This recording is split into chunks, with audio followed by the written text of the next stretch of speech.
Pourquoi les profils seniors sont une opportunité en or pour les entreprises? On parle beaucoup de rajeunir les équipes, de nouveaux talents, mais on oublie un truc fondamental, c'est que l'expérience, la loyauté, la stabilité sont d'une valeur inestimable.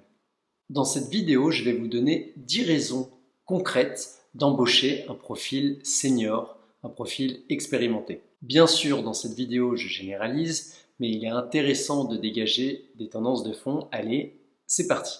La première raison d'embaucher un senior, c'est qu'ils ont appris à identifier les problèmes en amont.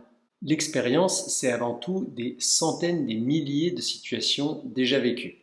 Un profil senior, c'est pas juste quelqu'un qui est de la bouteille, c'est quelqu'un qui a déjà beaucoup vécu, qui a traversé des épreuves et qui sait surtout comment les éviter. Un exemple concret, si on est dans une équipe junior, si un projet commence à dérailler, généralement on va s'en rendre compte petit à petit, chemin faisant.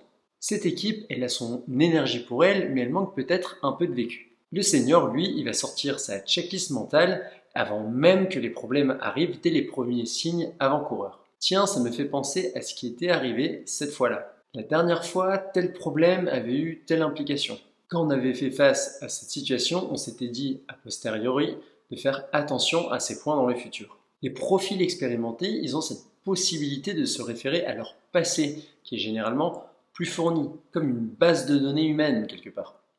Le but, c'est de s'appuyer dessus et bien sûr de ne pas répéter les erreurs passées.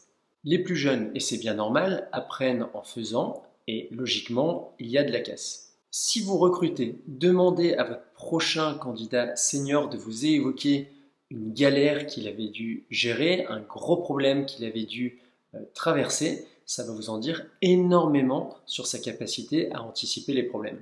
En parlant de recrutement, et si vous souhaitez mettre toutes les chances de votre côté, vous pouvez vous inscrire à ma formation offerte, une semaine pour changer de job, juste sous cette vidéo.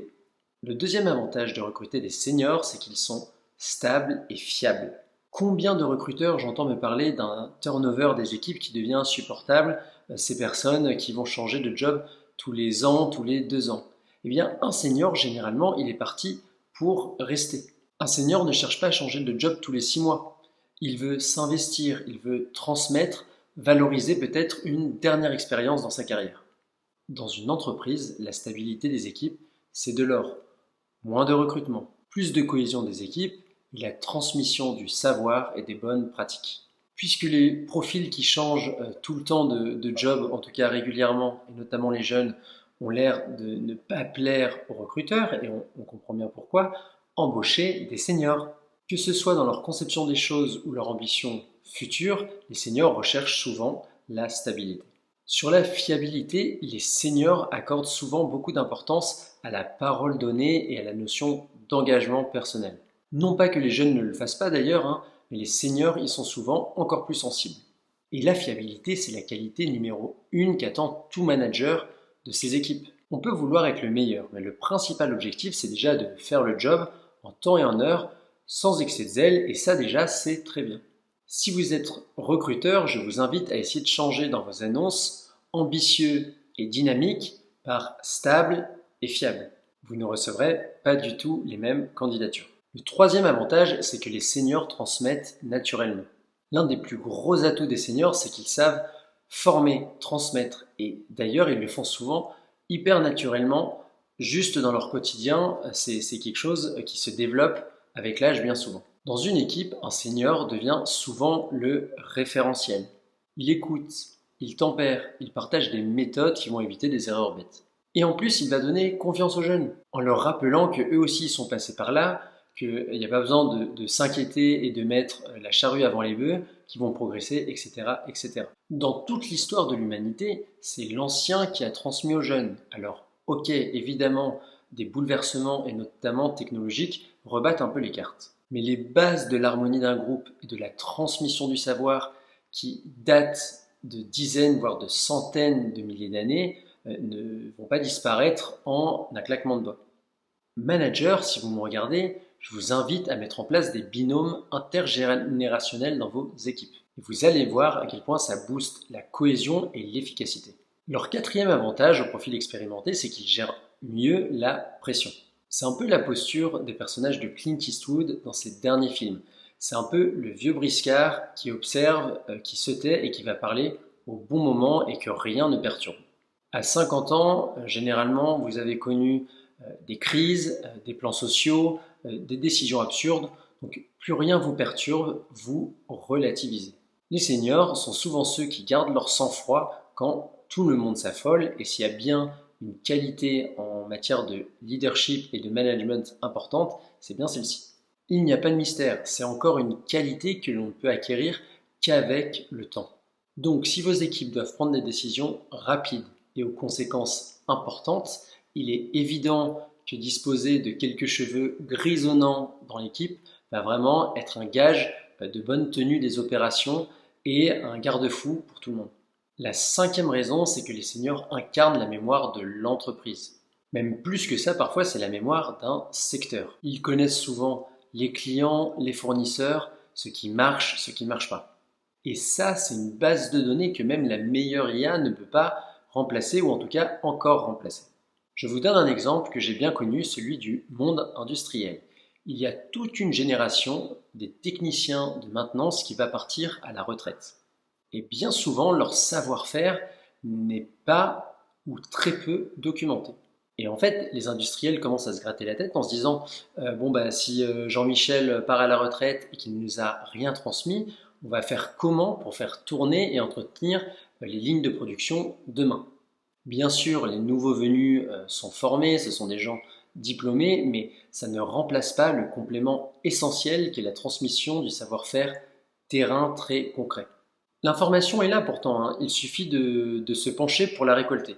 Mais on ne leur demande jamais de retour d'expérience à nos anciens, à ces profils expérimentés.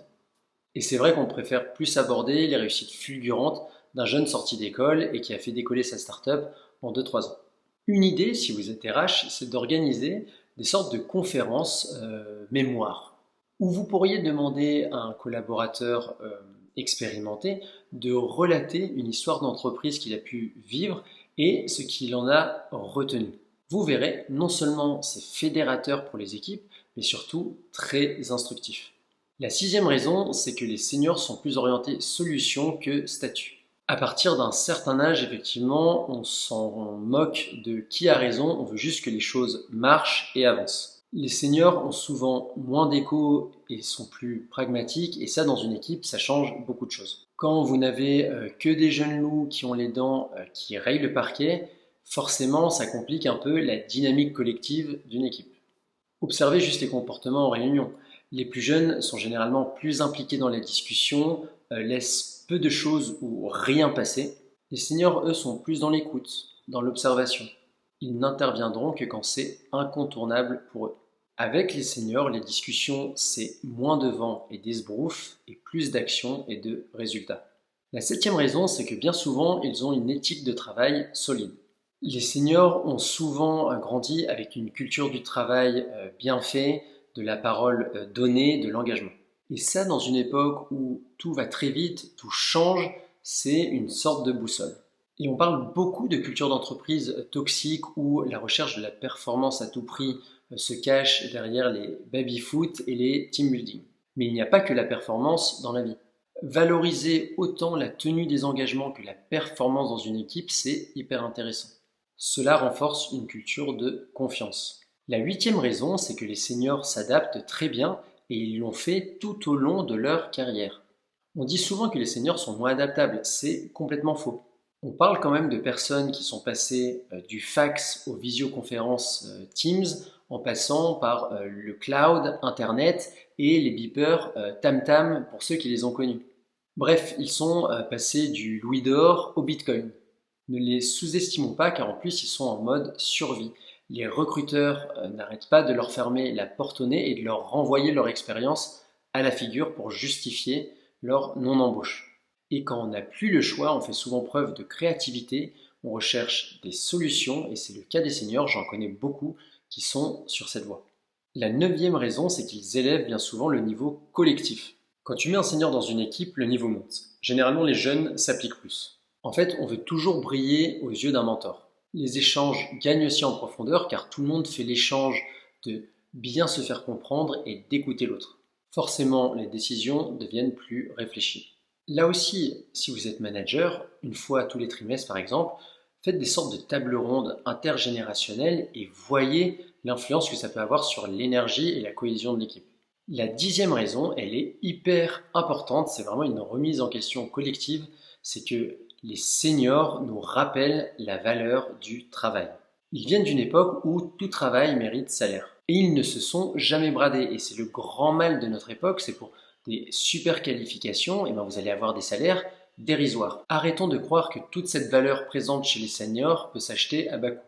Un senior va vous coûter de l'argent, et c'est normal puisqu'il va vous apporter de la fiabilité, de la sérénité et de l'efficacité pour vos équipes. Bref, un senior, ça coûte de l'argent, même beaucoup d'argent, mais il vous en fait gagner encore plus. L'expérience et la compétence se payent, se valorisent et c'est bien normal. Pour conclure, les seniors, c'est pas le passé du monde du travail, c'est plutôt la mémoire et la boussole. Et oui, pour savoir où on va, il faut savoir d'où l'on vient. Parce que à se défaire des seniors, on crée des entreprises déracinées d'un point de vue humain. Et du coup, si on veut des entreprises plus humaines mais aussi plus efficaces, il faut savoir les écouter, les valoriser et les recruter. Si cette vidéo vous a inspiré, n'hésitez pas à vous abonner à la chaîne pour me soutenir et dites-moi en commentaire ce que vous en avez pensé. Et moi, je vous dis à bientôt pour la prochaine vidéo. Salut!